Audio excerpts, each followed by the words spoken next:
Olá, olá, boa noite, sejam todos bem-vindos à TVD News 581 da Parabólica Digital e ao canal Silvio Navarro, que nos abre espaço para poder trazer informação para o maior número de pessoas. Hoje é sexta-feira, mas para a gente não é S de sextou, e sim S de sabedoria com Lucas Berlanza, do Instituto Liberal. Boa noite, Lucas, boa sexta-feira. Saudações, Camila, saudações a todo o público da TVD News que nos acompanha. Espero que seja mais um encontro oportuno de reflexão, de análise sobre as situações do nosso contemporâneo, as grandes questões da nossa sociedade, sempre à luz de uma perspectiva liberal.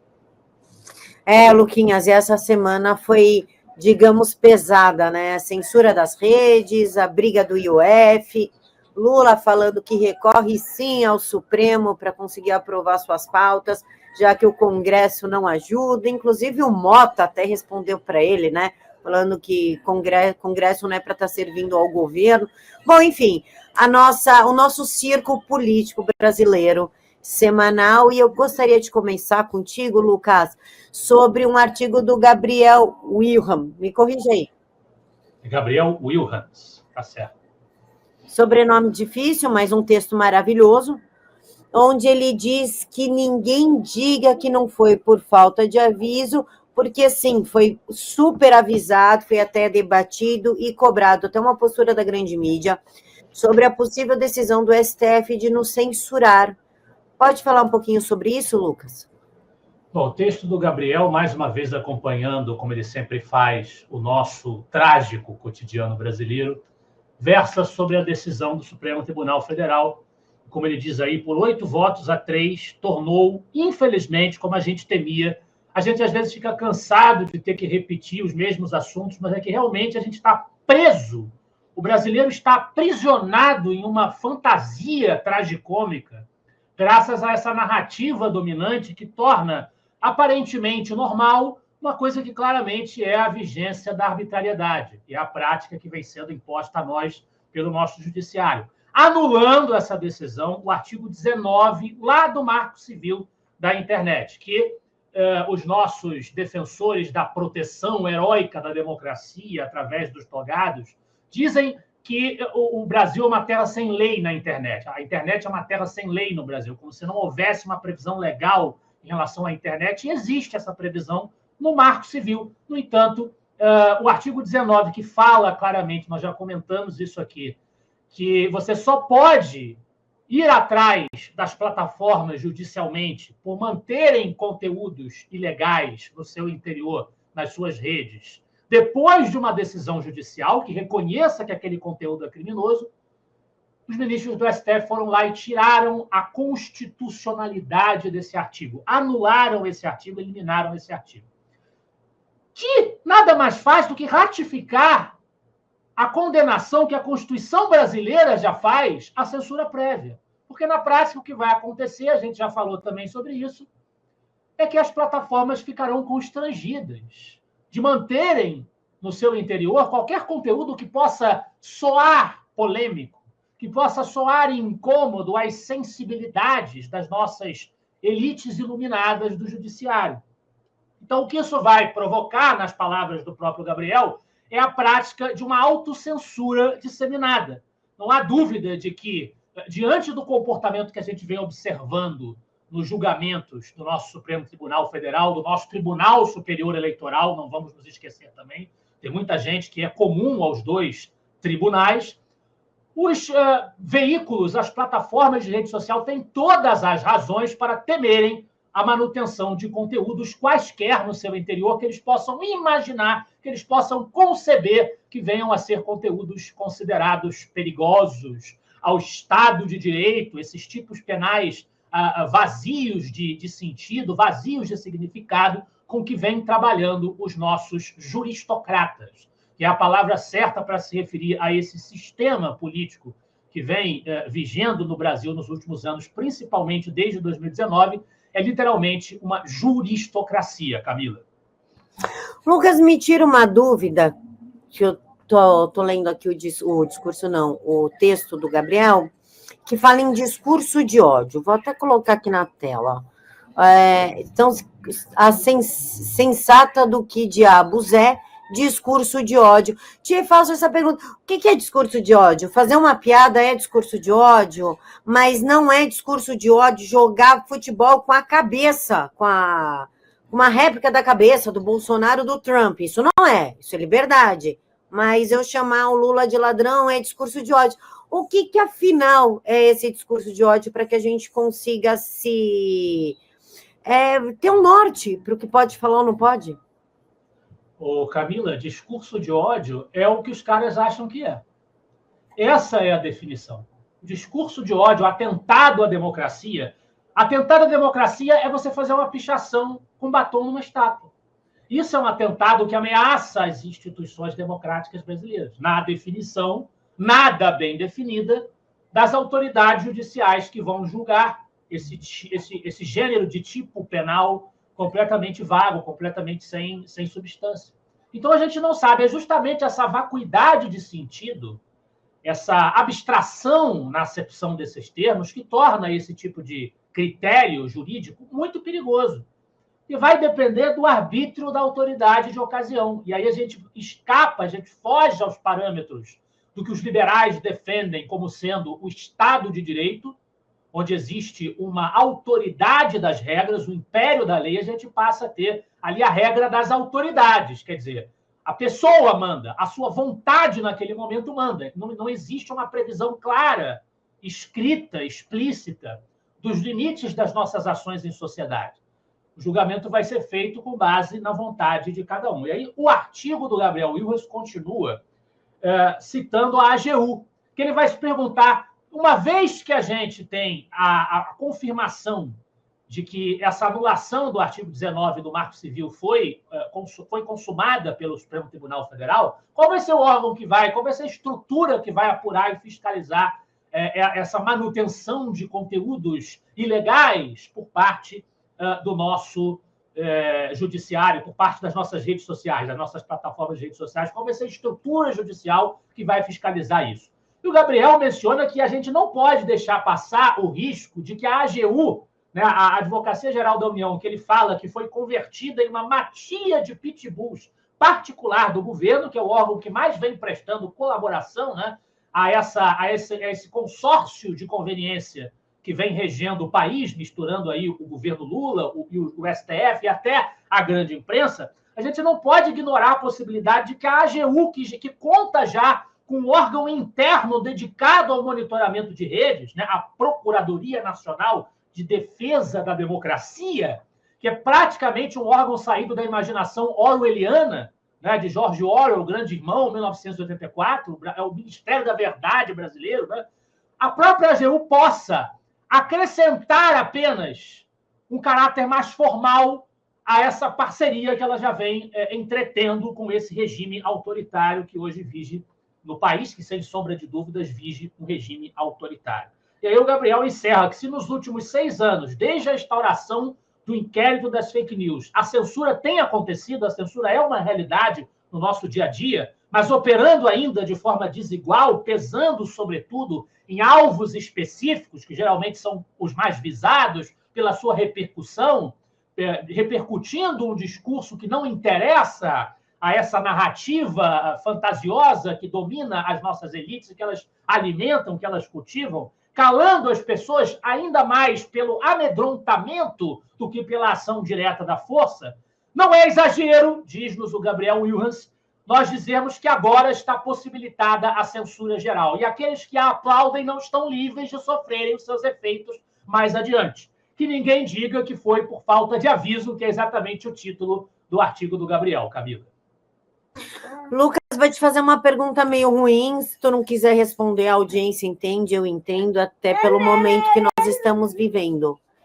Mas a gente atualmente se assemelha mais essa Procuradoria Nacional de Defesa da Democracia, mas a Stalin, a polícia de Stalin, no caso a KGB não, a NKGB ou a Gestapo? Bom, eu acho que polícias totalitárias, o Brasil já teve as suas polícias políticas também. O Brasil teve a polícia política de Getúlio Vargas, por exemplo. Então, polícia política por polícia política totalitária, eu acho que eu não faria uma opção preferencial para comparar o que nós estamos assistindo no Brasil. O fato é que nós temos um sistema censor, um sistema que tem preferências pelos alvos que vai atingir, que vai perseguir, um sistema que se vale como se valia a polícia política soviética, como se valia a estrutura de propaganda soviética, de uma narrativa fantasiosa, a narrativa de que o Estado de Direito brasileiro esteve sob ameaça, então, nesse aspecto também existe uma semelhança. E aí, talvez, até mais nesse caso do que no caso da Alemanha nazista, embora a ênfase na propaganda fosse igual. O Hitler tinha a liderança de Joseph Goebbels, né, que dizia, pregava exatamente o poder da propaganda como instrumentação sobre o qual o regime deveria se alicerçar. Agora, ainda dentro desse tema da censura, que eu acho que nós temos que estar realmente receosos, principalmente nós que trabalhamos com o conteúdo, com apontar o dedo para a situação no nosso país, para o cenário que nós vivemos, ainda dentro dessa temática, eu queria recomendar outro artigo que o Instituto Liberal também publicou nessa semana, nesses últimos dias, que é o artigo da Kátia Magalhães, da coluna Judiciário em Foco, Carta Aberta à Oposição, Resgatem as Nossas Liberdades e os Seus Mandatos, que é um texto direcionado objetivamente aos nossos parlamentares, porque se nós estamos nessa situação, é porque o nosso parlamento, que tem as prerrogativas constitucionais para reagir, não reage à altura. É mandatório que nós apontemos o dedo para o autoritarismo do nosso judiciário, mas também é mandatório que nós apontemos o dedo para a inércia do nosso legislativo. E aí ela faz alguns apontamentos bastante interessantes, bastante importantes, até de um ponto de vista prático. Por exemplo, ela fala de uma proposta de emenda à Constituição que está sendo sugerida pela Carol Detoni, a deputada Carol Detoni, que é uma proposta que reforçaria a liberdade plena de opinião na Constituição brasileira. Segundo a Kátia, e eu acho que o raciocínio dela tem razão, apesar de ser uma atitude corajosa e meritória de enfrentamento da deputada Carol Detoni, na verdade não é uma medida que faça muito sentido ou que pareça muito adequada para os fins a que ela se propõe, porque a Constituição brasileira, na letra, ela já protege bastante a liberdade de expressão. O problema é que a letra está sendo rasgada, está se cuspindo na letra em prol das vontades dos nossos 11 soberanos. Esse é o ponto que realmente precisa ser atacado. Isso só pode ser atacado se houver uma reação altiva do legislativo, e aí a Kátia também faz referência a isso, se recusando a aceitar ordens ilegais, ordens flagrantemente arbitrárias e inconstitucionais. Se for revogado, por exemplo, o dispositivo da Lei 14.197 de 2021, que introduz no Código Penal crimes contra o Estado Democrático de Direito, que é um desses tipos penais extremamente abstratos, vagos, né, a serem questionados na sua eficácia e na sua justiça, porque eles dão muito poder, deixam muito poder depositado nas mãos do árbitro, que passa a ser o soberano absoluto, por cima da própria regra, por cima da própria lei. São tipos penais, nas palavras da Kátia, perigosamente abertos, cuja redação genérica e indefinida foi maliciosamente usada como fundamento a todos os inquéritos e processos por suposto golpismo a que nós estamos assistindo, né? E é claro, é óbvio, também cabe aos nossos parlamentares, especificamente ao Senado Federal, punir os juízes que estão se comportando ao arrepio da lei. Isso precisa ser feito com urgência, porque nós não sabemos o nosso amanhã, e se as coisas continuarem como estão, esse amanhã pode ser bem tenebroso, Camila. Lucas, como destacou aqui a Kátia, que eles querem responsabilizar os provedores pela não remoção, deixa eu colocar aqui na tela para o pessoal acompanhar comigo, pela não remoção imediata de conteúdos relacionados a atos antidemocráticos que não sabemos o que é, mas terrorismo, induzimento ao tirar a própria vida, automutilação, incitação à discriminação, crimes sexuais e tráfico de pessoas, e, ao assim fazerem, reescrevem o dispositivo inteiro. Só que tem uma questão, tirando o discurso antidemocrático, que a gente não sabe o que é, o resto, tudo já é punível. Então, por que eles fizeram algo que já existia? E se já existe, eles nunca tomaram posição ou providência, por que vão tomar agora? Então, vai ser só para conteúdo político? Camila, é muito simples. Esse floreio, isso é um floreio. Essa lista, essa relação de tipos penais aí que você acabou de mostrar do artigo da Kátia, pedofilia e outros tipos de conteúdos criminosos que a lei já considera criminosos, essa relação toda está aí só para enfeitar o verdadeiro objetivo, que é a questão política, que é o que esse tipo penal vago do atentado à democracia, ao Estado de Direito, para legitimar a perseguição à oposição. A oposição que questiona não apenas o poder executivo, não apenas o governo Lula, o que numa democracia deveria ser a coisa mais normal do mundo. Você não tem como você ter democracia, não é... e aí a gente pode citar aqui também a fala da ministra Carmen Lúcia, né, que disse que a gente não é a favor da censura. Ela já tinha dito antes, né, algum tempo atrás, na eleição, que censura não é legal, mas um pouquinho pode, né? Foi o que ela quis dizer quando ela aprovou a censura ao documentário da Brasil Paralelo que falava sobre o atentado a Bolsonaro. A Carmen Lúcia disse há pouco que a gente tem que defender a liberdade de expressão, mas a gente não pode ter 217 milhões de soberanos, porque isso tira o sossego. A gente tem que ter um pingo de sossego para proteger a democracia. Mas a democracia não se faz de sossego, meus amigos. A democracia se faz de embates, se faz de enfrentamento público de ideias e forças políticas. Ela é um instrumento para que esse enfrentamento seja pacífico, ou seja, que ele não descambe para a violência, para a agressão física, que é o que a gente também já comentou nesse programa, muitas vezes se fez e faz a lideranças que estão à direita no espectro político. Mas a democracia não se sustenta se houver uma paz imposta pelo silêncio. Se você tenta impor a paz, o sossego, a força, o que você faz é deixar os seus alvos, aqueles que você silencia violentamente, sem recursos legais para se defenderem, para defenderem o seu direito de expressar a sua própria subjetividade, o seu próprio modo de vida, o seu próprio modo de pensar. E se você deixa alguém sem recursos dentro das instituições, é como dizia John Locke no segundo tratado sobre o governo civil, o homem que não tem recursos dentro das instituições apela aos céus. Isso é um estímulo à violência. Não é um apelo que nós estejamos fazendo, por favor, não entendam mal, mas é uma questão lógica. Se as pessoas não têm acesso a instrumentos justos, imparciais, baseados em critérios técnicos jurídicos para se defender perante acusações, ainda mais acusações tão graves como acusações de intento de perversão das estruturas institucionais democráticas, essa pessoa não tem isso, não tem acesso a isso, ela está sendo estimulada a agir violentamente, a partir para a força. Se ela não pode falar, expressar as suas ideias, ela vai entender que as suas ideias elas não são existencialmente admitidas e que ela, portanto, ela não tem como manter a sua vida a não ser através da força. Então, você está dando um estímulo contrário àquilo que você deseja obter. É uma estratégia completamente furada e uma atitude digna de tiranetes, de proto-ditadores, Camila. A questão é o que vai acontecer, Lucas? Na verdade, o que vai acontecer, nós sabemos o que vai acontecer. As mídias serão estatizadas. Mas qual será a reação da grande mídia? Porque quando o negócio começou a bater no bolso, principalmente do Estadão, eles soltaram um editorial batendo no Moraes, mas com força, porque a assinatura deles já estava em R$1 e mesmo assim o povo não estava assinando. A Folha também deu uma tiradinha do pé do acelerador em proteção ao Moraes, começou a dar umas criticadinhas, mas não resolveu. Qual que tu acha que vai ser a reação quando chegar alguém do governo e falar, isso aqui é nosso, essa redação é nossa?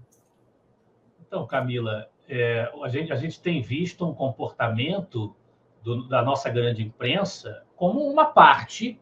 A grande imprensa é uma parte da grande imprensa, eu não vou falar todo mundo. A gente sempre a gente sempre se arrisca em correr em falácias quando a gente generaliza demais. Mas amplos setores da nossa grande imprensa, principalmente o nosso maior veículo, que é a Globo, né? A empresa Globo, a Rede Globo, a emissora, o jornal, uma boa parte da nossa grande imprensa é cúmplice desse sistema que eu já disse aqui várias vezes e repito, faz com que nós estejamos vivendo um dos momentos de fechamento da nossa vida pública na história republicana. O Brasil vive em sucessões de momentos de maior abertura, em que nós nos aproximamos mais de uma sociedade aberta, e momentos de maior fechamento, em que nós nos aproximamos mais de um regime ditatorial. O Brasil hoje vive um momento de maior fechamento, graças a um acordo de conveniência firmado claramente entre a elite juristocrática, a elite do judiciário, que é a ponta mais forte desse acordo de conveniência, é a ala desse acordo que tem o maior poder, que tem a caneta na mão, o executivo do governo Lula, que está na vantagem por ter aí o mesmo inimigo em comum com essa elite juristocrática, e a grande imprensa, que também está alimentando a narrativa que dá substrato, dá sustentação a esse acordo de conveniência. Só que a grande imprensa, ela mostra também em alguns momentos, como você bem citou na sua provocação, que é um acordo de conveniência. E quando a inconveniência começa a aparecer, você não tem um total alinhamento entre essas alas que estão articuladas nesse acordo. A gente vê, por exemplo, o Estadão. O Estadão é um jornal que tem uma história maravilhosa, o jornal da família Mesquita, um jornal que teve sempre alinhado no passado brasileiro as forças mais liberais, a UDN, na luta contra o varguismo, contra o comunismo. É um jornal que eu respeito muito pela sua história, o Estadão. O jornal de Júlio de Mesquita Filho, um aliado histórico dos udenistas, de Carlos Lacerda, enfim. Mas o Estadão, ele, como todos os outros jornais, defendeu e continua defendendo que foi necessário que o STF tomasse algumas medidas de emergência para proteger a democracia, justamente no processo eleitoral, que é o momento mais definitivo de uma democracia representativa, em que a sociedade precisa se enfrentar sem conflito, como nós dissemos há pouco, o embate de ideias e de posições, para que daí saia uma maioria e saiam também as representações minoritárias, que a gente costuma convenientemente se esquecer de que as minorias também têm voz. As maiorias vencem para ocupar cargos, e principalmente os cargos majoritários, mas dentro do parlamento a gente tem as minorias. É por isso que o parlamento é tão importante, para representar o mosaico da sociedade como um todo, né? A gente tem aí, no momento da votação, no momento da eleição, esse instante definitivo, e justamente aí se entendeu, e a nossa imprensa acabou comprando esse discurso, que era preciso temperar, modular essa expressão, decidir o que vai ser falado, o que não vai, para proteger a democracia, suspender a democracia para protegê-la em si mesma. Uma clara e flagrante contradição inerente a essa ideia, a essa questão. Mas a nossa grande imprensa, a mesma, e no caso do Estadão, que fez coro com esse discurso, ela também, às vezes, ela já percebe, se força a perceber que o STF vai um pouco longe demais, que o Alexandre de Moraes vai um pouco longe demais. Mas não consegue se desgarrar do discurso de que naquele momento foi necessário. Também ela também diz o que ela julga mais conveniente no momento em que ela está escrevendo. Não tem um princípio a nortear esses posicionamentos. A gente percebe claramente, porque senão o pensamento seria o mesmo em todas as circunstâncias. Ela teria o mesmo princípio em todas as circunstâncias e não tem. Então, eu não sei se a coisa apertar, se o caldo entornar ainda mais, se isso for possível, e é possível porque a gente tem agora uma formalização da anulação do artigo 19 do Marco Civil da Internet, então isso é uma evolução do processo autoritário, é uma evolução, não deixa de ser, então as coisas podem piorar. A gente não chegou ao ponto máximo de piora que as coisas podem atingir. Se isso acontecer, eu não sei qual será a atitude da imprensa, mas é possível, sim, que ela seja forçada a se defender, porque o que hoje agride os seus inimigos pode amanhã se voltar contra eles. A gente já teve também na grande imprensa, na própria Folha, alguns incômodos com ações de natureza censora também. Já chegou neles de alguma forma, né? Apesar da conveniência ainda se manter para a maioria, o incômodo já chega neles de alguma forma. Então pode ser sim que a nossa grande imprensa acabe em algum momento se insurgindo, mas infelizmente será não um insurgimento, uma insurgência pelo apego à democracia ou à liberdade de expressão, que deveria ser um valor inerente ao jornalismo. A função que eles exercem na sociedade não será por princípios, não será por valores, e sim pela proteção das próprias cabeças. É só isso que pode motivá-los a agir da maneira correta, Camila.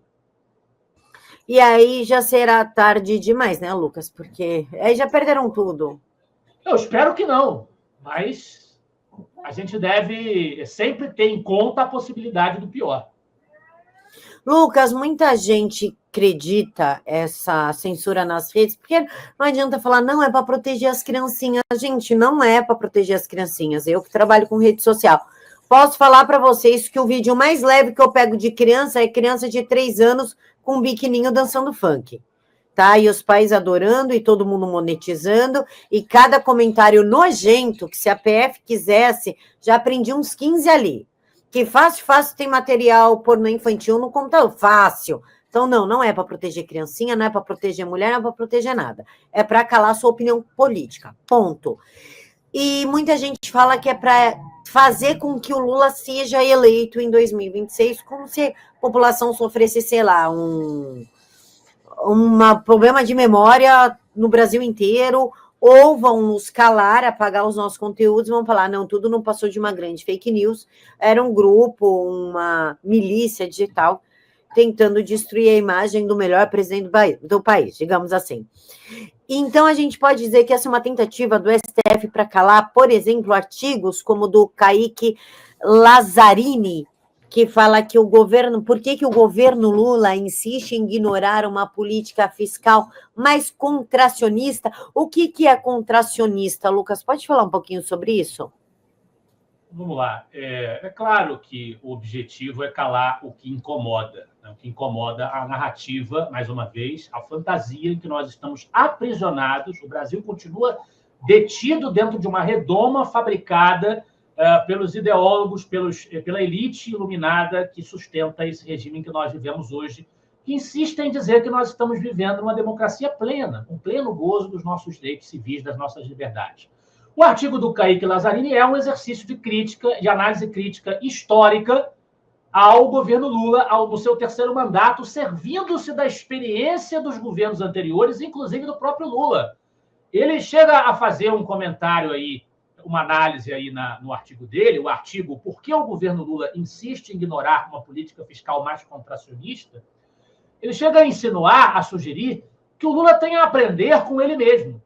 Porque o seu primeiro governo adotou políticas com as quais ele mesmo não parece ter aprendido nada, que são justamente as políticas contracionistas. O que isso quer dizer, Camila? Por boa parte da nossa história republicana, principalmente no século XX, na metade do século XX, desde a década de 50, a gente sofre com problemas de alta inflação, é o que o Kaique aponta no seu artigo. O Brasil adotou um receituário que a gente costuma chamar de desenvolvimentista.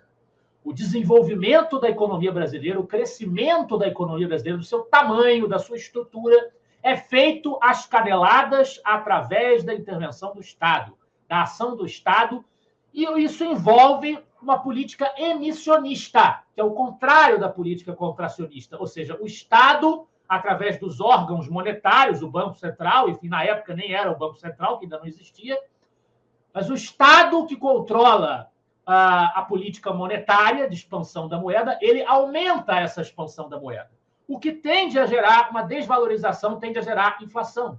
E isso ajuda a desenvolver artificialmente, principalmente setores industriais. A gente tinha as forças sociais mais industrialistas do Brasil, sob a égide do pensamento de um Roberto Simonsen, por exemplo, dos estruturalistas cepalinos, que é uma corrente econômica representada por figuras como Maria da Conceição Tavares, que faleceu há pouco tempo, né? Celso Furtado, também é muito famoso entre os estruturalistas e desenvolvimentistas. Esse pessoal alimentou um discurso de que essa política era o caminho. Então, você tem um desenvolvimento industrial, um crescimento da economia, mas de maneira artificial, às custas de uma inflação crônica, que gera grandes problemas para a saúde econômica do país, gera cada vez mais problemas orçamentários e fiscais também para o país, aumento da dívida do país. E essa foi a receita que foi seguida por muito tempo. Até que, a partir dali do governo Collor, e principalmente dos governos do Itamar Franco, do PSDB, políticas mais contracionistas foram adotadas. Nós tivemos aí uma retração no emissionismo de moeda, o que fez parte da consolidação bem-sucedida do Plano Real, eliminando ali a hiperinflação no Brasil. E o primeiro governo Lula, com a gestão de Palocci, né, e de Henrique Meirelles como presidente do Banco Central, aí já existia Banco Central, naturalmente, a gestão do Palocci e a gestão do Meirelles no governo Lula I, essa gestão manteve esses parâmetros contracionistas da economia, da política monetária. Aí, no segundo mandato do Lula, principalmente depois da famigerada crise de 2008, o próprio governo Lula, o Lula II, passou a adotar uma política mais emissionista, que foi consagrada no governo Dilma Rousseff pela nova matriz econômica de Guido Mantega. E o resultado todo mundo sabe, uma das maiores crises econômicas que o Brasil vivenciou. Uma recessão que fazia o Brasil estar pior do que muitos países sob efeito da pandemia do coronavírus anos depois. Então, o governo Lula III, baseando-se, é o que diz o texto do Kaique, numa narrativa de que o Joaquim Levy, que era um economista oriundo da Universidade de Chicago, que foi trazido ali pela Dilma para tentar ali tapar um buraco já muito grande que foi cavado pelo Guido Mantega, né? Ocupando ali o lugar dele como ministro da Fazenda. Criou-se uma narrativa no PT, nas suas alas mais ortodoxas, de que o Joaquim Levy era o culpado da recessão. Então, a saída para a recessão seria uma política emissionista e não uma política contracionista. E o governo Lula III se alimenta dessa narrativa ainda hoje. Por isso, ele insiste nesse receituário de mais Estado, de mais intervencionismo estatal. Então, o que o Kaique está sustentando no artigo dele é que o Lula não aprende com a sua própria história, não aprende com o que deu certo nem no governo dele, no primeiro governo dele, que é tão lembrado muito em função da continuidade dessas políticas contracionistas. E se ele não aprende com a história, a única maneira da gente ter alguma chance de reverter os descaminhos é tendo liberdade para criticar os descaminhos que as nossas autoridades insistem em cometer. E é isso que será vedado se nós formos censurados, Camila. Lucas, você falou que ele não aprendeu nem com o primeiro governo dele, mas o primeiro governo dele, ele recebeu muito dinheiro do governo Fernando Henrique. Não foi isso? Eu não lembro muito bem, que eu era muito pequena, mas ele não recebeu, meu avô dizia, né? Com perdão da palavra, mas eu vou citar a frase do meu avô, é lógico que esse vagabundo tá indo bem, ele pegou um governo muito bem feito pelo Fernando Henrique. Foi isso mesmo? Não é que ele recebeu muito dinheiro do governo Fernando Henrique, mas, sem dúvida, o PSDB deixou um legado que serve de substrato para a atuação do governo do PT. Até mesmo nas características mais assistencialistas do governo do PT, políticas como Bolsa Família têm antecedentes nas gestões tucanas. O PSDB deixou até isso, de um ponto de vista mais social-democrata, de legado para o PT, embora políticas de distribuição de renda dessa natureza, que destina recursos diretamente aos indivíduos, apesar de serem mal trabalhadas pelos nossos governos esquerdistas, elas têm até inspiração em autores liberais, e não propriamente sociais-democratas.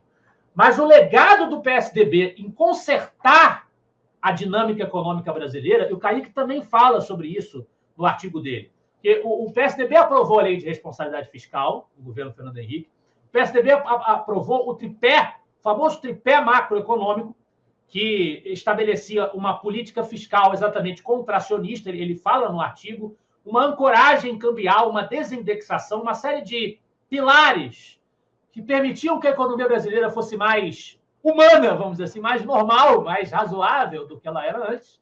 Isso tudo pôs fim à hiperinflação, participando ali aquela equipe técnica de economistas brilhante, que envolvia ali o Gustavo Franco com uma liderança mais célebre, mais proeminente, que foi até objeto de um filme que falava sobre isso, um filme de ficção, até em que o Gustavo Franco era o personagem principal, mas outros nomes estavam ali que a gente precisa reconhecer a contribuição que eles prestaram, né? Pércio Arida, Helena Landau e companhia, participaram das políticas também de privatização do governo Fernando Henrique. Então, esse legado deixou tudo bem arrumadinho para que o governo Lula, surfando também na onda de crescimento da China e, portanto, de crescimento da demanda por commodities que o Brasil provê como ele só, com o seu pujantíssimo agronegócio, que também cresceu mediante reformas liberalizantes que vinham do governo Collor, por exemplo, com o ministério do nosso querido professor Antônio Cabreira, que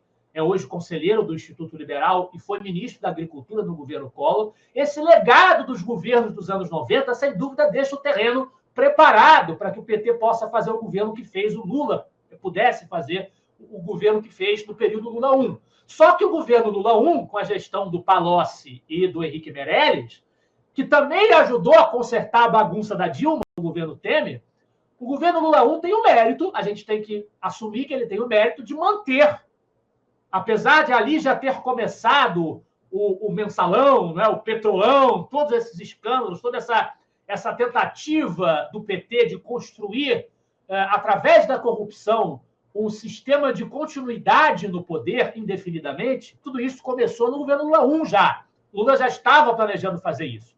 Mas justamente porque o Lula chega no poder cercado de dúvidas, cercado de receios do mercado internacional, das potências, o pessoal tinha medo do PT, apesar do Lula ter emitido a famosa carta ao povo brasileiro, prometendo moderação, prometendo respeito aos acordos econômicos, aos acordos de parceria firmados internacionalmente, procurando passar essa imagem de moderação. E a própria diplomacia do PSDB, do governo FHC, tenha feito esforços para ajudar a aumentar a aceitação do Lula como presidente nos circuitos internacionais. Isso é narrado num livro do Matthias Spector, que me foge o nome agora, mas é um livro brilhante que ele fala sobre essa transição FHC-Lula, né? O fato é que o Lula manteve, para fugir desses receios e para se sustentar, e também porque ele tinha um governo que se baseava em compra de votos, mas também num acordo. Compra de votos não deixa de ser um acordo com o pessoal do Centrão, né, com o PMDB, na época, que se chamava PMDB, hoje MDB, que era o maior partido do país. O Lula acabou respeitando alguns dos parâmetros deixados pelo governo FHC naquele primeiro mandato. E isso foi decisivo para que os resultados do governo fossem os resultados que foram.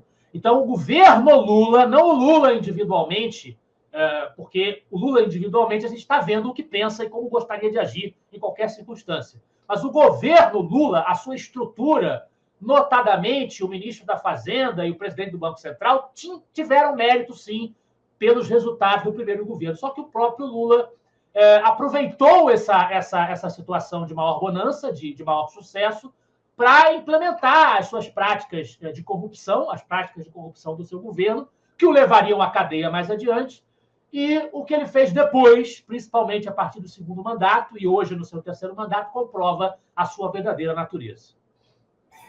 Lucas, antes da gente entrar no assunto do IOF, que eu acho muito importante, você falou que o Brasil sempre lutou contra a inflação. O que acontece no país que a inflação nunca baixa? Onde que, de fato, é o erro? Não, a inflação até baixou. A gente não pode também considerar isso como um cenário de terra arrasada. Eu sempre gosto de enfatizar isso, que a gente tem a percepção dos problemas e a gente está vivendo em um momento particularmente problemático, é um dos momentos de piora, na minha visão, na nossa trajetória de oscilações nacionais, mas as ondas vão e vêm, vão e vêm, vão e vêm, e elas acabam, geralmente, não tem nada garantido, mas em alguma medida elas acabam arrastando para trás, não volta mais a acontecer, certa soma de problemas que a gente consegue eliminar. Um deles foi a hiperinflação. Até o momento, não aconteceu no Brasil nada que produzisse um retorno à hiperinflação. A hiperinflação foi consertada com as reformas do governo FHC e do governo Itamar Franco, com o Plano Real. Foi um dos grandes acontecimentos da história brasileira, a história econômica, mas eu diria da história política, da história social, porque você consertar a economia, você combater a inflação é uma vitória social, porque isso pesa no bolso das pessoas, principalmente o mais pobre, irresponsabilidade fiscal, uma política irresponsavelmente emissionista de moeda. Ela é antissocial, ela prejudica as pessoas da sociedade como um todo, de todos os seus estratos, mas principalmente as mais humildes, as mais pobres, são as mais prejudicadas. E isso aconteceu no Brasil, a gente conseguiu diminuir, acabar com a hiperinflação. Depois da recessão da Dilma, o governo Temer conseguiu também reduzir o estrago inflacionário que foi causado pela nova matriz econômica. Henrique Meirelles, novamente, que foi um dos responsáveis pelos sucessos do governo Lula I. Henrique Meirelles, no governo Temer, ele conseguiu reduzir drasticamente também aí a inflação, e o nosso Kaique Lazzarini também comenta no artigo que os números exatos seriam os seguintes, que a inflação de 15% ao ano ainda não era hiperinflação, não chegou à hiperinflação, mesmo com tudo que a Dilma fez, com tudo que o governo dela fez, não voltou ao período hiperinflacionário. Mas a inflação de 15% ao ano, o Henrique Meirelles conseguiu baixar para cerca de 2% ao ano em 2018, o último ano da presidência de Michel Temer. E, evidentemente, isso foi abalado por efeito da pandemia, né? E agora certamente será abalado novamente por efeito das políticas do governo Lula. A gente vai sofrer abalos em consequência disso. Mas o fato é que a gente consegue fazer as coisas melhorarem. Algumas gestões que têm um perfil mais fiscalmente responsável, mais liberal na economia, elas conseguem fazer as coisas serem consertadas. O que causa essa inflação contínua é o populismo, é a aposta contínua num modelo que rima com o desenvolvimentismo, que rima com o emissionismo de moeda, com a demagogia, é a aposta na manutenção de um Estado paquidérmico, o que os nossos economistas costumam chamar de custo Brasil. É a manutenção dessa estrutura ineficiente, o gasto público extremamente elevado, que só cresce na nova república de governo para governo. Nós não conseguimos frear o crescimento desse gasto público, vinculado também à dívida que nós criamos, a dívida pública, a dívida externa. Juntando tudo isso, a gente tem mais moeda sendo emitida e a gente tem, portanto, mais inflação. A gente não consegue sair desse ciclo que parece sem fim, mas terá fim quando o Brasil resolver adotar, abraçar um caminho genuinamente mais liberal, Camila. Lucas, por falar em caminho mais liberal, a gente tem que falar do IOF, que Lula está pistolado, que não foi aprovado. Inclusive, ele vai usar do nosso dinheiro, nosso, meu, seu, de todo mundo, para pagar influenciadores, ou seja, a verdadeira milícia digital, autorizada pelo Supremo, porque se o Bolsonaro fazendo um negócio desse, já estava todo mundo preso, para convencer a população que é bom pagar imposto, né? Essa é uma matéria do ranking dos políticos, e pagar mais imposto é justo, será a frase aí dos influenciadores para convencer a população a aceitar o aumento desses impostos. Como é que tu vê isso daí, Lucas? Mais imposto? Parece que a cada 36 dias, 52 dias, o governo cria um imposto novo. Bom, primeiro mandar um abraço aqui para os meus amigos Juan e Luan, do Ranking dos Políticos, que trabalham lá, dirigem, mantêm essa instituição, distintos torcedores do Fluminense como eu. Eu fico abismado quando vejo esse tipo de absurdo, que realmente, como você bem apontou, se fosse o governo Bolsonaro, meu Deus do céu! Meu Deus do céu!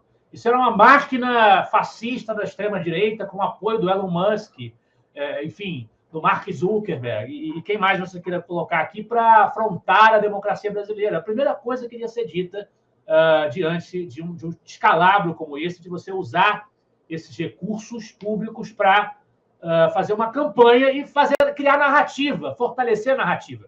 E, no fim das contas, é disso que vive este regime que nós estamos enfrentando no Brasil hoje. Uma narrativa completamente fantasiosa que seduziu setores da nossa sociedade, que é alimentada pela nossa elite, eu repito, mais uma vez eu enfatizo, e nós parece que estamos aprisionados dentro dessa narrativa. A gente não consegue sair dela, a gente não consegue fazer prevalecer, não conseguiu ainda fazer prevalecer o óbvio de que nós estamos vivenciando disfunções do nosso Estado de Direito. A questão do IOF, eu acho importante mencionar a atuação da AGU, mais uma vez a gente mencionando a AGU aqui no programa de hoje. O representante, o ministro da AGU, Jorge Messias, ele entrou com uma ação no STF, mais uma vez a conveniência, a aliança judiciário e executivo, governo Lula e os ministros do Supremo. Não são iguais, Eu sempre disse aqui que o Moraes não é petista por natureza, por nascimento, por origem política. Ele não é petista propriamente, mas eles têm um inimigo em comum. Eles estão aliados nesse momento por conveniência. E essa aliança de conveniência ainda é forte o suficiente para que o executivo recorra ao judiciário para pedir socorro toda vez que o legislativo não faz o que é do seu agrado, não lhe dá de presente ou de bandeja a satisfação dos seus desejos. E esse aumento de imposto, como você também bem enfatizou, é a única saída que o PT encontra para tudo. Não existe corte de gasto, corte de despesa, só existe aumento de receita, só existe sugar mais da riqueza produzida pelo trabalho brasileiro, pelo trabalho do povo brasileiro, produzida honestamente e com muito esforço pela sociedade brasileira. Esse Estado parasitário, subjugado pelo lulopetismo, vai lá e extrai de nós esses recursos. É a única saída que eles têm para manter a sua gastança, os seus devaneios. E o legislativo, com um lapso de lucidez, porque também não é dos mais lúcidos, por vezes, né? A gente já criticou o legislativo aqui pela sua inércia diante da situação que nós vivemos. O legislativo derrubou o decreto do governo Lula, aumentando o imposto sobre operações financeiras. Aí o nosso Jorge Messias foi ao STF pedir socorro aos togados para que eles mantivessem o decreto, para que eles defendessem que é uma prerrogativa do Executivo tomar essa decisão, que o Legislativo não poderia se insurgir contra isso. E ele admitiu também, em entrevista, em público, sem vergonha nenhuma, gente. Não tem vergonha nenhuma de falar isso. Nenhuma. Ele admitiu que antes de judicializar questões como essa, ou seja, o enfrentamento entre o executivo e o legislativo, que faz parte da democracia, mais uma vez, democracia é confronto. Democracia não é o sossego que a Carmen Lúcia queria. Democracia é confronto. E não adianta ir buscar socorro à força, à imposição, para fugir do confronto. Isso é antidemocrático. Isso é desprezar a vontade dos representantes eleitos pela sociedade brasileira.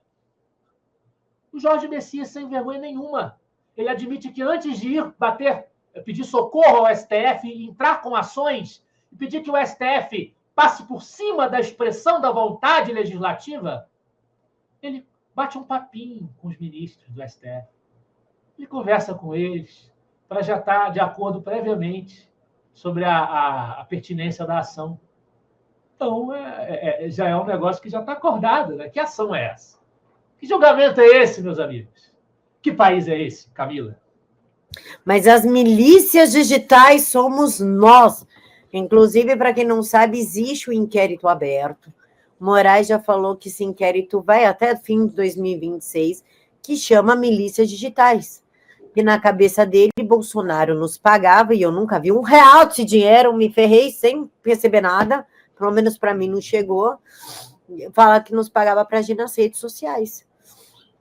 Mas o Lula pode pagar abertamente, sem problema nenhum. Inclusive, divulgado pelo Ranking dos Políticos, que é um perfil que eu adoro. Parabeniza seus amigos, por favor, que eu acho um perfil sensacional, o Ranking dos Políticos. E ele pode falar isso abertamente. Pergunto, Lucas, num país democrático que deveria ser, existe a independência entre os poderes. E um poder tem que respeitar a decisão do outro, sendo que os deputados fiscalizam e cobram o Senado fiscaliza e cobra o Supremo Tribunal Federal e também a Câmara dos Deputados, né? O Senado fica nesse meio aí de cobra-cobra. Como é que tu vê um presidente falar tranquilamente numa entrevista que eu recorro mesmo ao Supremo quando a coisa não sai como eu quero? Camila, depende do que a gente está definindo como democracia, né? Porque talvez na cabeça do Lula, como ele já falou antes que a democracia é uma coisa relativa, né, que a gente tem que relativizar a democracia, a Venezuela tem uma democracia relativa, a democracia pode ser a democracia da República Democrática Popular da Coreia do Norte, por exemplo. Aí faz sentido. Se democracia for usada nesse sentido, democracia já foi uma palavra que os liberais recearam no passado. Ela já foi mal vista no passado. Ela estava associada a forças políticas mais radicais, quer ao democratismo russoniano, quer até ao socialismo. Democracia já foi uma palavra que os liberais associaram principalmente porque os jacobinos defendiam, por exemplo, o sufrágio universal. Então, os liberais eles tinham uma visão no passado mais aristocrática. Mas entre o século XIX e o século XX, o liberalismo se casou com a democracia na prática, e nós passamos a defender, com todas as suas tensões, com todas as suas limitações, a chamada democracia liberal, que é um regime que mistura o poder da maioria na decisão daqueles que vão ocupar cargos de governo, mas também a proteção dos direitos da minoria e, consequentemente, dos indivíduos, dos diferentes, a manutenção da heterogeneidade, a manutenção, portanto, de um conflito, do qual depende a rotatividade no poder. Se o governo hoje é do partido X, amanhã pode ser do Y. Por quê? Porque durante o governo do partido X, o Y continua falando, ele continua votando, ele tem vaga no legislativo, ele organiza a oposição. Se você acaba com isso, você cria a hegemonia de um partido, você cria um partido único. Se você passa por cima do poder, onde a minoria está representada, e você entra em acordo com uma potência superior, que seria, no nosso caso, o STF, também você está passando por cima desse poder que deveria expressar os sentimentos e pensamentos da minoria. Você está assassinando essa democracia liberal, que, no dizer da maior parte da ciência política contemporânea, quando a gente fala em democracia, automaticamente a gente está falando em democracia liberal, apesar de existirem outras ideias de democracia desde, pelo menos, a antiguidade grega. Né? Então, a gente já parte do princípio que a gente está falando. Quando a gente fala em defender a democracia, lutar pela democracia, a democracia moderna, a democracia contemporânea, a gente está falando em um regime que contempla a preocupação com o Estado de Direito, e não apenas com a vontade da maioria. A vontade da maioria é um ingrediente na escolha política, mas você tem um respeito ao Estado de Direito. Se você passa por cima daquele poder onde as minorias estão representadas, com todos os direitos, porque também receberam, os senadores e os deputados votam para isso, você está assassinando essa democracia. Mas isso não me surpreende em um governo que, assim como o STF, o Luiz Roberto Barroso mandou uma cartinha para a revista The Economist, reclamando, né, do que foi das críticas feitas ali ao STF, um governo que também acha que é uma prioridade, através do seu chanceler, do ministro das Relações Exteriores, Mauro Vieira, mandar cartinha para a The Economist, porque a The Economist criticou o Lula. Né? Não me surpreende absolutamente que um governo assim, que tem tanta preocupação com o que os outros estão dizendo lá fora, com o direito de uma publicação de se manifestar, ao ponto de precisar se defender numa nota dizendo que a autoridade moral do Lula é inquestionável. Um governo com essa mentalidade se incomode tanto com a democracia, ao mesmo tempo que se fantasia de defensor da democracia. Camila. Eu queria que tu falasse um pouquinho sobre essa matéria da The Economist. Para quem não leu, assim como eu não li, mas eu sei que ele criticou, falou que o Lula não tem mais essa preeminência, né, internacional. Eu nem sabia que um dia teve, porque eu sempre ouvi que o Brasil era um anão político, e isso melhorou muito quando entrou Temer e logo depois Bolsonaro, e agora caiu de novo. Eu queria que tu falasse um pouquinho a respeito dessa matéria. Bom, Camila, a The Economist classificou o presidente Lula como incoerente no exterior e impopular em casa. São as adjetivações que a revista deu no último domingo, dia 29 de junho, ao presidente do Brasil. E esse artigo que gerou essa resposta do ministro Mauro Vieira. O texto, ele relaciona, por exemplo, destacando aqui alguns pontos, os ataques de Israel e dos Estados Unidos ao Irã, a posição brasileira declarando que a soberania do Irã foi violada e também o direito internacional. Lula se manifestou rapidamente em defesa do Irã. Um posicionamento que diferiu das outras democracias ocidentais, talvez porque o Brasil já não seja mais uma democracia, né? Talvez até essa classificação já não esteja tão correta assim.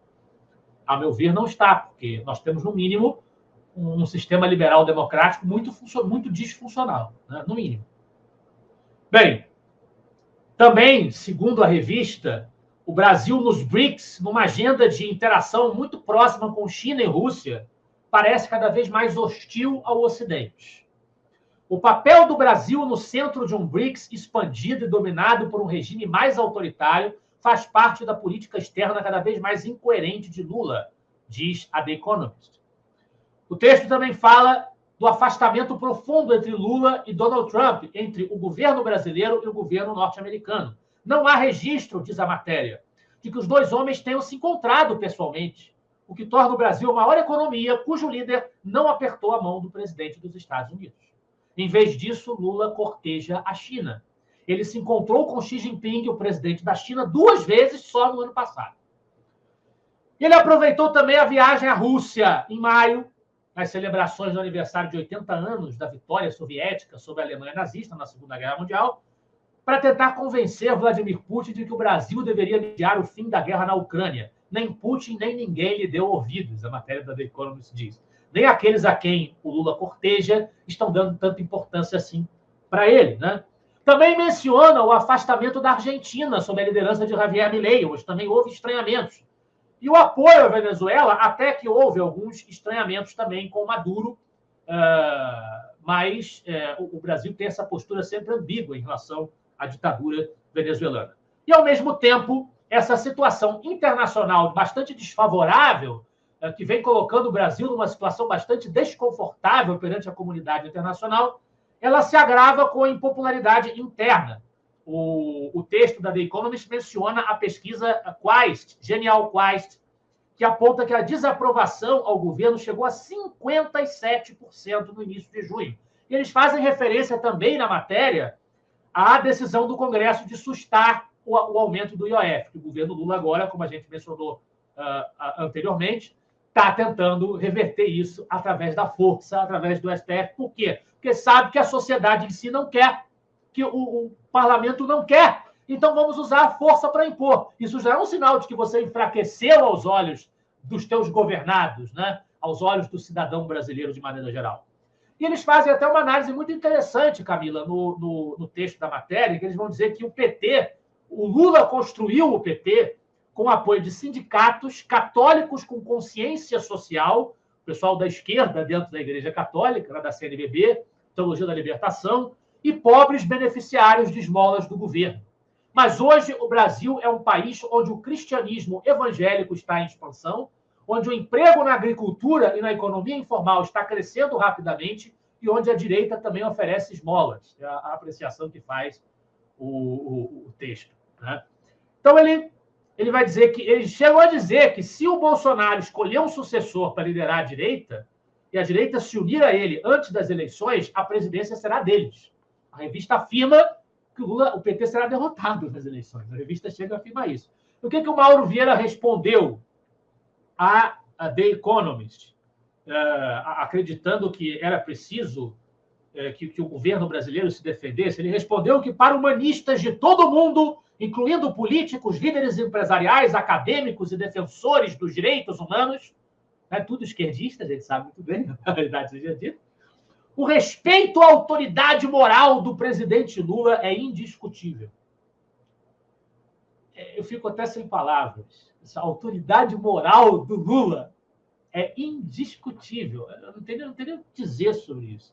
Ele também se orgulhou de que o Lula apresentou uma proposta ousada de taxação de bilionários, que terá incomodado muitos oligarcas. Porque, é claro, na cabeça desses demagogos, o único motivo para haver críticas internacionais ao governo Lula é que o governo Lula é muito bom para os pobres e está castigando os oligarcas, a classe dominante, né, para usar uma expressão marxista. Só pode ser por isso. Não tem mais nada dando errado, não tem mais nada sendo feito de maneira esculhambada, com perdão da expressão, na gestão do país. O Brasil caminha às mil maravilhas rumo ao esplendor. Só pode ser isso. E quem está atacando o presidente Lula é a elite fascista neoliberal incomodada, quer seja no Brasil, quer seja lá fora. Camila. Mas o governo Lula é bom, vocês que não sabem passar fome. Vocês que não é tudo fraquinho. Lucas, essa... Pagar imposto é maravilhoso. É maravilhoso. Pagar imposto com um sorriso no rosto. É isso. Não, mas e sustentar essa classe política maravilhosa que só traz benefícios para o país. Ah, que esses ministros do Lula, velho. Vocês que não sabem apreciar a maravilha que é o Brasil. Lucas, você acha que essa crítica do The Economist em cima do Lula foi por conta da vergonha que nós passamos também no G7, com as palhaçadas? Primeiro, eu nem sei o que o Lula estava fazendo no G7. A gente já começa por aí. Mas aquela postura dele, brigar porque ele não estava ouvindo no fone, lógico que não tinha ninguém falando. Aquele show todo que ele deu. Eu acho que vergonha por vergonha já tem um longo histórico, né, Camila? Eu não sei se um evento especificamente motivou a The Economist a escrever, até porque esse evento não é mencionado na matéria. Mas vergonha por vergonha, o Lula já vem acumulando muitas. A postura dele no exterior é realmente de estarrecer. Eu não vou dizer para você que eu acho, pessoalmente, que o Bolsonaro foi correto em todas as suas posições no exterior, que ele sempre se portou devidamente, até porque não acho. Eu acho, por exemplo, que quando nós tivemos eu fiz esse comentário na época, quando nós tivemos o estouro da guerra na Ucrânia, e o Bolsonaro quis manter relações com a Rússia econômicas, né? Ele chegou a fazer comentários completamente desnecessários, por exemplo, sobre o presidente ucraniano. Você pode pensar o que você quiser sobre ele, mas não havia nenhuma necessidade do Brasil fazer aqueles comentários que o Bolsonaro fez. Só que os votos da diplomacia brasileira naquela circunstância foram votos corretos.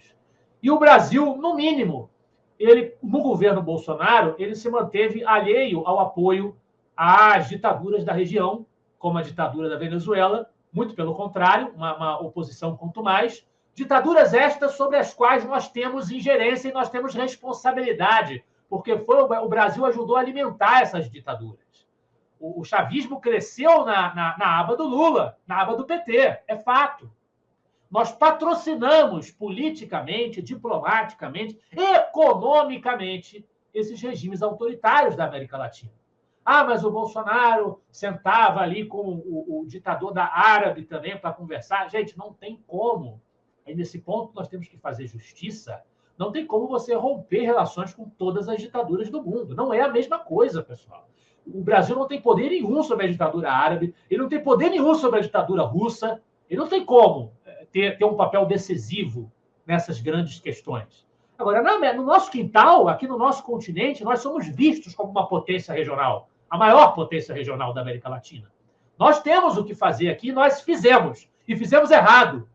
Fizemos errado, graças ao longo tempo de domínio do PT no nosso país. E no governo Temer e no governo Bolsonaro, nós pelo menos nos afastamos dessas alianças, desses relacionamentos, dessa postura internacionalmente.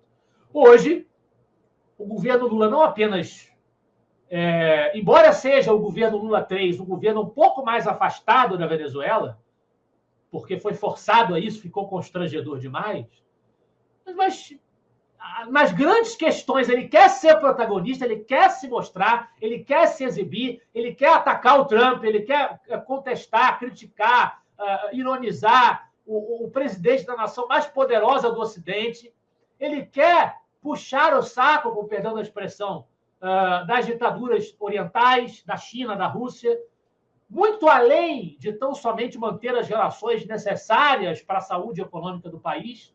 Ele vai muito além disso. Ele quer ser o personagem dos holofotes. Ele quer que o Brasil seja o salvador da guerra da Ucrânia, que resolva lá o problema. O Brasil seja visto como mediador. Ele quer que o Brasil seja o herói contra o fascismo israelense. Na cabeça dele, Israel é a grande culpada de tudo que acontece no Oriente Médio e a grande vilã da humanidade, junto com o Trump, naturalmente, que o Lula já chamou de nazista sem nenhum pudor. Então, essas posturas, esses alinhamentos, esse reforço ao BRICS, que praticamente hoje a grande maioria dos países ali são ditaduras. Você tem exceções, mas a grande maioria é de ditadura. Esse tipo de posicionamento do Lula, além do fato de que internamente ele apoia o autoritarismo que já vige aqui entre nós também, guardadas as devidas proporções, eu acho que a gente tem que ter senso de proporção. O Brasil não é ainda a China ou a Rússia, não chega exatamente a esse ponto. Mas nós temos um autoritarismo em vigência no nosso país. E o Brasil está, tanto dentro quanto fora, sempre se juntando com o que não presta e reforçando o que não presta. O Lula tem assumido essa posição. Então, não acho que nós precisamos lançar mão de um evento recente, alguma coisa que aconteceu ontem, para que a The Economist construa esse histórico. O Lula tem sido farto, pródigo em demonstrações da sua verdadeira natureza, que vai muito na contramão da imagem que ele tenta vender de ícone e personificação da democracia brasileira, Camila. A parte mais engraçada é que ele chama de nazista quem está defendendo Israel, mas quem ataca Israel não é nazista. Cara, é tão confuso o curso que ele fala, seu nazista, eu defendo Israel, mas é nazista. É nazista não quer? Nazista... Defende a nação judaica, é nazismo. Isso não é só o Lula, ele não é o único culpado dessa sandice. Nós temos um antissemitismo hoje muito forte dentro das esquerdas, de maneira geral, que a gente não imaginava que ia ver a coisa tão espetacularizada assim, não só no Brasil, mas no mundo inteiro, nas grandes universidades americanas. A gente vê esse tipo de discurso antissemita ganhar muito corpo. Isso é assustador. A gente pode dizer, Lucas, que o nazismo está voltando para o mundo, coisa que a gente jamais imaginaria depois da Segunda Guerra? O ad Hitlerum é uma saída muito fácil. Eu acho que a gente deva equivaler os fenômenos. O nazismo é um fenômeno específico da Alemanha, da metade do século XX. Você tem, obviamente, pessoas que, até hoje, você tem pessoas que admiram Hitler, ou admiram as atrocidades que ele fez, a ideologia que ele construiu. Existe um partido nazista nos Estados Unidos, mas o nazismo não é hoje um fenômeno social significativo. Agora, você tem características do nazismo, assim como Getúlio Vargas não era Mussolini exatamente, existiam outros elementos ideológicos na ditadura do Vargas, além dos elementos fascistas, mas ele era, e por isso que a gente costuma dizer que ele era fascistoide, né? Porque tinha muitas características do fascismo no governo do Vargas, mesmo ele não sendo classicamente um fascista. Por exemplo, no governo do Vargas não existia a espetacularização militarista. Você não tinha um partido de massa fardado apoiando o regime do Vargas. Nesse sentido, o integralismo, que era um movimento antiliberal que existia também mais ou menos na mesma época, era mais parecido com os fascistas do que o próprio Vargas. O Vargas não se apoiava em um partido, como o fascismo se apoiava. Ele se apoiava nele mesmo, na aliança com as elites. Né? E também a tutela burocrática dos trabalhadores. Então, existem características fascistas no varguismo, mas o varguismo não era equivalente ao movimento italiano de Mussolini, por exemplo. Da mesma forma, a gente tem hoje características do nazismo e o antissemitismo radical somado, né, a uma visão estatizante na economia, são características do nazismo. Mesmo que você não possa dizer que as esquerdas atuais são nazistas, elas, nesses aspectos, estão muito mais próximas do pensamento nazista do que os seus alvos, aqueles que elas apontam o dedo para dizer que são monstros neofascistas ou neonazistas. Elas, nesse sentido, elas se aproximam muito mais dessa imagem do que os seus alvos, Camila. Lucas, vamos aproveitar que Thomas Schowel fez 90... Schowel, como vocês quiserem falar, fez 95 anos, inclusive tem bastante livro dele na livraria do Instituto Liberal, todos com descontos aí de 11%, 12%, 8%, tá com bons descontos. Que pode falar um pouquinho, tipo, o que Schowel pensaria olhando o Brasil hoje, aquele exercício de imaginação? A gente joga o Schowel e fala assim, esse é o Lula, e ele faz isso, isso e isso. O que ele pensaria? Olha, Camila, Thomas Sowell, que completa 95 anos, um grande intelectual e economista, inspirado em Friedrich Hayek, bebeu da fonte hayekiana, mas também é um homem de Chicago, um homem que tem uma visão próxima ao liberalismo clássico, a um pensamento liberal conservador. Thomas Sowell, ele está nos seus 95 anos, ele ainda está entre nós. Então, é mais fácil a gente imaginar. Eu não conheço nada que Thomas Sowell tenha escrito diretamente sobre o Brasil, mas é mais fácil a gente imaginar o que ele pensaria se a gente olhar, por exemplo, para o fato de que, recentemente, o Thomas Sowell abandonou um momento de relativo distanciamento da mídia, da grande imprensa, dos veículos de comunicação, para se manifestar de forma crítica às tarifas do Trump. o Thomas Sowell se manifestou diante desses tarifaços que o Trump apresentou como fatores de libertação dos Estados Unidos. Ele se apresentou para dizer que faz sentido, nas palavras do Thomas Sowell, você realizar algumas experiências, e esse tarifaço que o Trump implementou era um tipo de experiência bastante radical, quando se está sob regras claras e estabelecidas. Mas quando você é o dono que faz as regras, é o caso do presidente dos Estados Unidos, essa experimentação ela é muito perigosa, porque ela produz incertezas muito demasiadas com o potencial de paralisar a atividade econômica. Você desestimular investidores, aqueles que atuam no cenário econômico internacional, a agirem. Isso pode gerar uma paralisia. Então, ele criticou as políticas do Trump, admitiu que, assim como Adam Smith admitia, a gente já falou isso no programa também, que tarifas pudessem ser admissíveis num contexto em que houvesse uma grande expectativa política para que o alvo das tarifas reduzisse a seu turno as suas próprias tarifas, e aí nós teríamos como consequência das tarifas uma diminuição das tarifas de todo mundo, e não uma guerra comercial. Embora isso fosse um cenário cogitável e admissível desde Adam Smith, o Thomas Sowell também acha que seria possível que as tarifas, se fossem breves, focais e tivessem esse objetivo, que elas pudessem ter alguma eficácia. Mas os liberais não poderiam aplaudir uma experimentação tarifária tão ampla, sem uma base muito bem assentada para orientá-la, e também não poderiam aplaudir o seu cálculo feito à base de um critério mercantilista, baseado em déficit comercial. Então, o nosso Thomas Sowell se manifestou nesse sentido. No caso do Brasil, a gente não tem experiências. A experiência já foi feita na história brasileira inteira.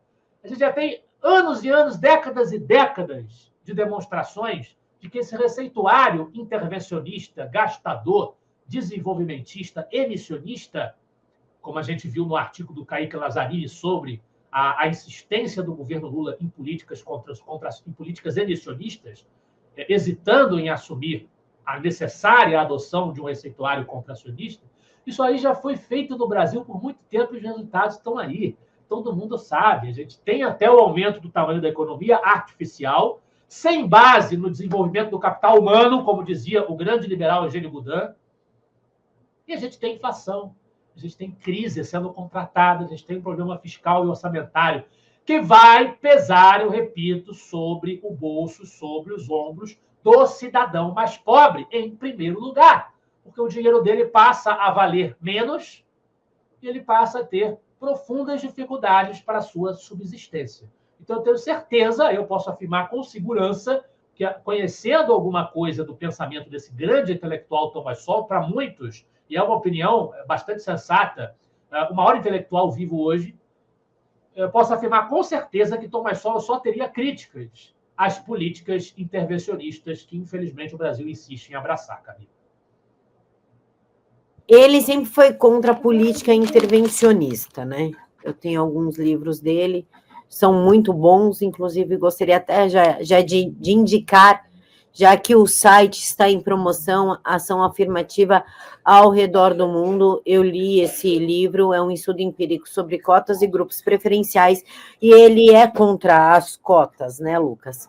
Ele não acredita que um sistema de cota ajude alguém. Pode falar um pouquinho sobre esse pensamento dele? Porque também está muito em debate, né, Lucas? Porque a gente fala assim, eu sou contra a cota. Ah, então tu é racista. Ué, mas é só negro que é pobre, que não teve direito, branco, então, tudo rico. Não, mas a cota é por causa de uma dívida histórica. Que dívida histórica? Eu não escravizei ninguém.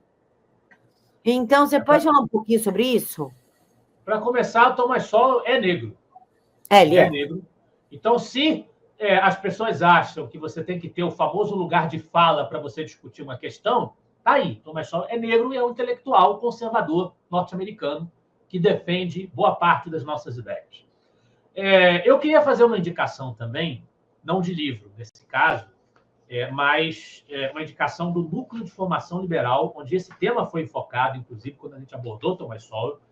O 7º mês do Núcleo de Formação Liberal tem 3 relatores, o Lucas Corrêa, que é meu xará, cofundador do Instituto Atlantis, o professor Paulo Emílio de Macedo e o professor Pedro Caldeira, em 3 encontros, no 7º mês, ainda na primeira temporada do Núcleo de Formação Liberal, se eu não me engano, eu acho que foi até o encerramento da primeira temporada, nós estudamos a vida e obra de Thomas Sowell. Alguns aspectos centrais do pensamento de Thomas Sowell. Thomas Sowell, ele tem, no livro dele, Conflito de Visões, que eu resenhei no meu guia bibliográfico da Nova Direita, 50 livros para compreender o fenômeno, o Thomas Sowell ele analisa o que ele admite serem alguns posicionamentos primaciais, que é o que ele chama de visões, né? Alguns pressupostos fundamentais que estão de trás, subjazendo a todas as ideologias, todas as atitudes que o ser humano toma nas grandes questões, não só políticas, mas ele foca na política, a gente também, naturalmente, como não poderia deixar de ser, e ele vai destacar a ideia de que existem 2 grandes visões na discussão política, a visão restrita e a visão irrestrita. A visão restrita como sendo aquela que valoriza os meios, os instrumentos, os incentivos para endereçar a ação humana na direção desejada, porque entende que é modesta ou nula a nossa capacidade de interferir na própria natureza humana.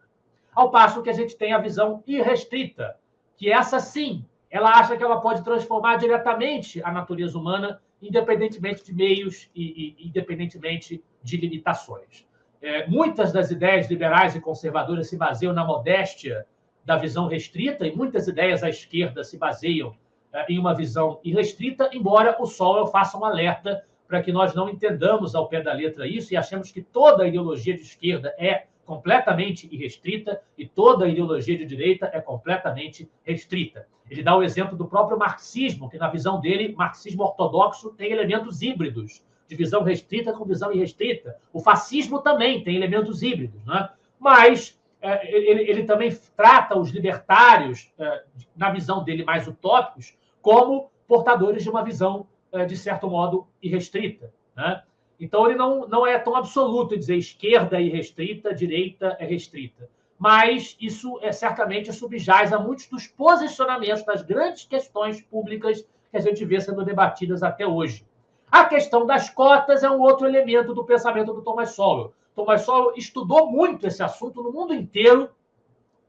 Ele procurou não fazer de conta que não existe racismo, que não existem preconceitos no mundo, que não existem discriminações, mas combater certos dogmas com que essa questão é encarada, atribuindo essas discriminações ou esses preconceitos a questões muito mais estruturais, intrínsecas à dinâmica com que opera a sociedade, com que operam as instituições. Ele faz questionamentos a isso, de que questões como o salário das mulheres é mais baixo porque as pessoas têm preconceito com mulher. Ele vai enfrentar esse tipo de problema e vai enfrentar a ideia de que a solução para essas questões é a chamada discriminação positiva, ou seja, a criação de cotas de favorecimentos aos indivíduos que portam uma determinada característica física, comportamental, social, com o fito de compensá-los, porque supostamente a sociedade, de maneira geral, teria uma dívida para com esses indivíduos. Ao adotar esse tipo de política, você só estimula mais a divisão, intensifica o problema que você quer combater, ainda que ele exista. E você, naturalmente, está criando disfunções, está criando privilégios e, consequentemente, também você está criando prejuízos artificialmente fabricados pelo Estado contra os indivíduos sobre os quais ele deveria operar, a comunidade que ele deveria reger. Então, Thomas Sowell aborda tudo isso sob uma ótica, como eu disse, muito inspirada no pensamento de Chicago, no pensamento hayekiano austríaco, e é um grande pensador do nosso tempo. Lucas, para a gente finalizar, eu queria fazer uma provocação que é muito debatido nas redes sociais sobre meritocracia. Tu acredita em meritocracia? Eu falo porque eu já vi centenas de histórias, tá? Minha mãe é advogada previdenciária, ou seja, ela pega um público que tem muita necessidade financeira E sempre tem histórias assim, doutor, eu sou faxineiro, mas meu filho virou médico. Mas meu filho entrou numa federal e hoje é advogado, é médico, é engenheiro, é tudo. Então, são pessoas que vieram do mais absoluto nada, trabalharam o que a gente nunca vai trabalhar na vida, com a graça do Senhor, por sinal, o chão de fábrica mesmo, aquele trabalho pesadíssimo que ninguém quer, e formaram filhos de caráter, filhos que estudaram em colégio público, mas entraram numa federal. Ou seja, a meritocracia funcionou para essas famílias, que não são poucas, tá? Eu já vi muitas histórias sobre isso. Você acredita numa meritocracia ou isso é sorte? Algumas famílias mais necessitadas tiveram sorte de ter filhos geniais. Olha, Camila, é um tema que daria uma palestra, tá? O conceito de meritocracia é um tema que daria uma palestra. Eu não costumo usar muito essa palavra.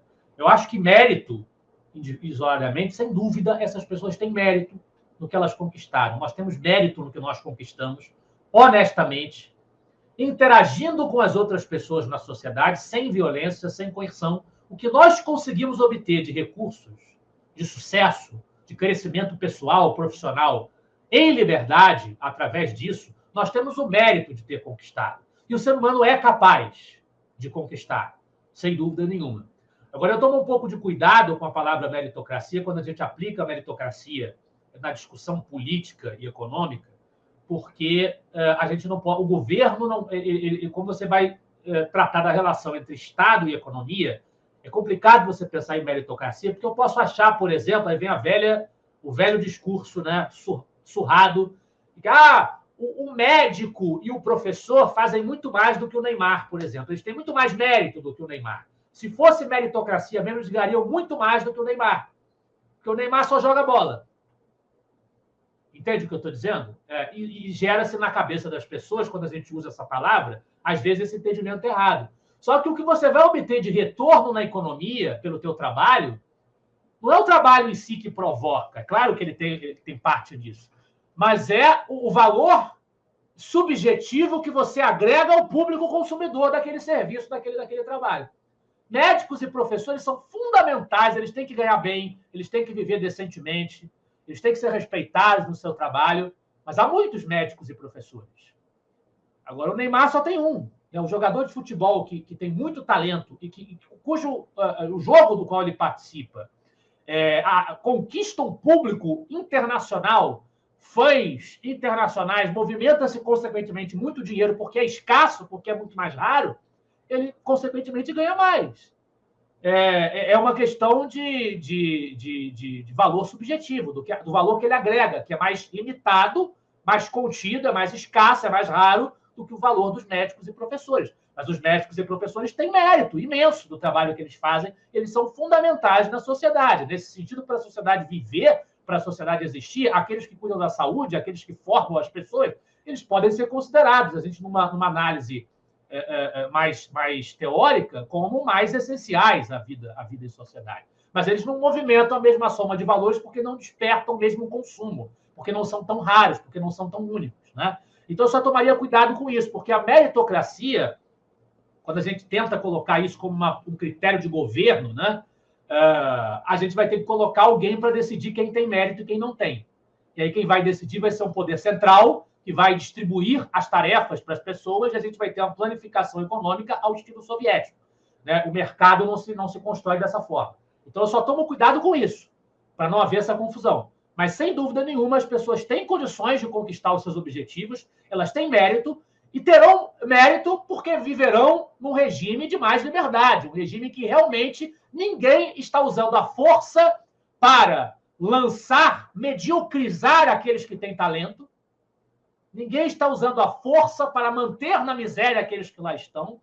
Nós temos liberdade, nós temos circulação de riqueza, nós temos trabalho sendo aberto, oportunidade de emprego sendo criada, o Estado tira as suas patas da sociedade e as pessoas têm condições de buscar alcançar os seus objetivos. Elas não são iguais, elas não têm os mesmos talentos, não têm as mesmas preferências, não têm os mesmos estilos de vida, não nasceram nas mesmas famílias, tudo isso é verdade e faz parte da natureza.